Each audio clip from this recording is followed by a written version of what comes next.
தெரியாம வந்துட்டோம், வட்டிக்குத்தான் வாங்கணும் போலயே புலம்பும் சுற்றுலா பயணிகள். கொதிக்கும் வெயிலுக்கு கொடைக்கானல் செல்லும் சுற்றுலா பயணிகளிடம் தங்கும் விடுதிகளில் அடாவடியாக அதிக கட்டணம் வசூலிப்பதாக அதிர்ச்சி தகவல் வெளியாகி இருக்கிறது. நாடு முழுவதும் கோடை வெயில் கொளுத்தி வரும் சூழலில் குளிர்ந்த சீதோஷண நிலை நிலவும் கோடை வாசஸ்தலங்களை நோக்கி மக்கள் படையெடுத்து வருகின்றனர். குறிப்பாக தமிழகத்தில் மலைகளின் இளவரசியாக புகழப்படும் கொடைக்கானலுக்கு செல்வதில் சுற்றுலா பயணிகள் அதிக ஆர்வம் காட்டுகின்றனர்.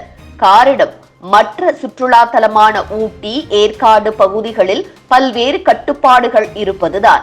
இதனால் தமிழகம் மட்டுமின்றி வெளி மாநிலங்களில் இருந்தும் அதிக அளவில் சுற்றுலா பயணிகள் கொடைக்கானலுக்கு வருகை தந்த வண்ணம் உள்ளனர்.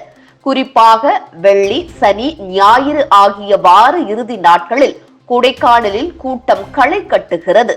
இந்த சூழலை பயன்படுத்திக் கொண்ட அங்குள்ள தங்கும் விடுதிகள் கோடை வெயிலை தணிக்க வரும் சுற்றுலா பயணிகளை குறிவைத்து அதிக கட்டணங்களை வசூலிக்க தொடங்கியுள்ளனர். பெரும்பாலான விடுதிகள் விலைப்பட்டியலை குறிப்பிடாமலும் உரிய அனுமதியின்றியும் செயல்படுவதாகவும் குற்றச்சாட்டு எழுந்துள்ளது. தனியார் விடுதிகளில் 2 நபர்கள் தங்க 4000 முதல் 10,000 ரூபாய் வரை கேட்பதால் அதிர்ச்சிக்குள்ளாகும் சாமானிய மக்கள் வெயிலின் தாக்கத்திலிருந்து தப்பிக்க கொடைக்கானல் வர வேண்டுமென்றால் வட்டிக்கு கடன் வாங்கித்தான் ஒரு நாள் தங்க முடிவதாக வேதனையில் புலம்புகின்றனர். கடந்த 1 வருடத்திற்கு முன்பு விதிமுறைகளை மீறியதாக கொடைக்கானலில் 307 வணிக கட்டடங்கள் நகராட்சியால் பூட்டி சீல் வைக்கப்பட்டது. குடியிருப்பு என அனுமதி பெற்றுவிட்டு தங்கும் விடுதிகளாக மாற்றி விதிமீறலில் ஈடுபட்ட பல்வேறு காட்டேஜுகளுக்கும் நோட்டீஸ் அனுப்பப்பட்டு பூட்டி சீல் வைக்கப்பட்டன. இதன் காரணமாக கொடைக்கானலில் தற்போது அதிக அளவில் தங்கும் விடுதிகள் இல்லாத சூழல் நிலவுகிறது.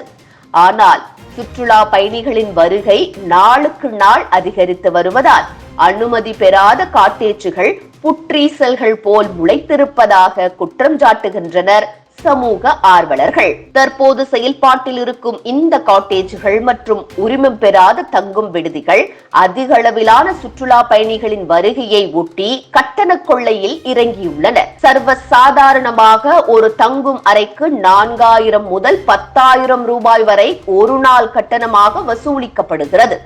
அதீத கட்டணம் குறித்து கேள்வி கேட்கும் சுற்றுலா பயணிகளுக்கு அலட்சியமாக பதிலளிக்கும் தங்கும் விடுதி நிர்வாகிகள் கேள்வி கேட்கும் சுற்றுலா பயணிகளை அனுமதிக்க மறுப்பதாகவும் புகார் எழுந்துள்ளது.